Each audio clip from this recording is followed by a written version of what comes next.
Hello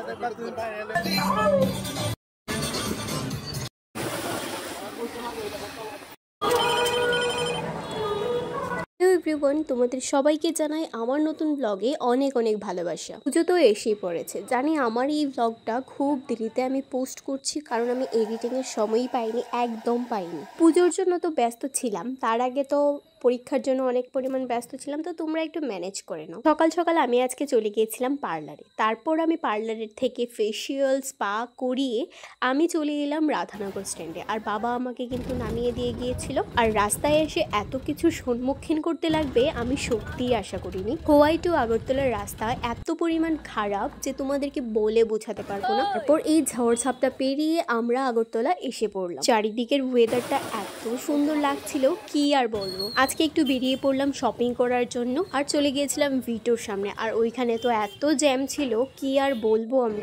আমি আর ভাই মিলে এদিকে যাচ্ছিলাম, আমি তো ভিড় ভাট্টা দেখছিলাম, আর জানি না ভাই কার সঙ্গে এত ফোনে ব্যস্ত ছিল। দেখো, এদেরকে দেখলে বোঝা যায় যে না, তাদের জন্য পুজো এসেছে। আর এত লোকজন অলরেডি তারা পুজো দেখা স্টার্ট করে দিয়েছে, আর আমাদের এখনো শপিংই কমপ্লিট হয়নি। ভিটুর মধ্যে যেতেই দেখি যে সবাই মিলে কি এমন কাড়াকাড়ি শুরু করলো। লিটারেলি সবার মধ্যে জামা কাপড় নিয়ে ঝগড়া চলছে। আমাদের তো 2 ঘন্টা ধরে ওয়েট করে আর খোঁজাখুঁজি করার পর আমাদের ফাইনালি দুটো জিন্স পছন্দ হয়েছে। তারপর এই যে ঘোরাঘুরি করতে করতে আমরা আর কিছু আমাদের পছন্দ হয়নি, তার জন্য ভাবলাম যে না, তাড়াতাড়ি বিলটা করিয়ে নিই। তারপর তাড়াতাড়ি করে চলে গেলাম বিল সেকশনে, আর ওইখানে গিয়ে দেখি অনেক মানুষ লাইন ধরে দাঁড়িয়ে রয়েছে, আর এই ছোট বাচ্চাটা না বিল করার জন্য পাগল হয়ে গিয়েছিল। তারপর আমরা বিল কমপ্লিট করে আমরা বেরিয়ে পড়েছিলাম ওইখান থেকে। বাইরে বেরোবো আর কিছু না খেয়ে বাড়িতে চলে আসবো, এতটা ভদ্র আমরা নই ভাই। প্রথমত এখান থেকে নিয়েছিলাম আমরা ডালের বড়া, এখানে আমি এটাই দেখাচ্ছিলাম, তো আমি তো খুবই এক্সাইটেড ডালের বড়া খাবার জন্য।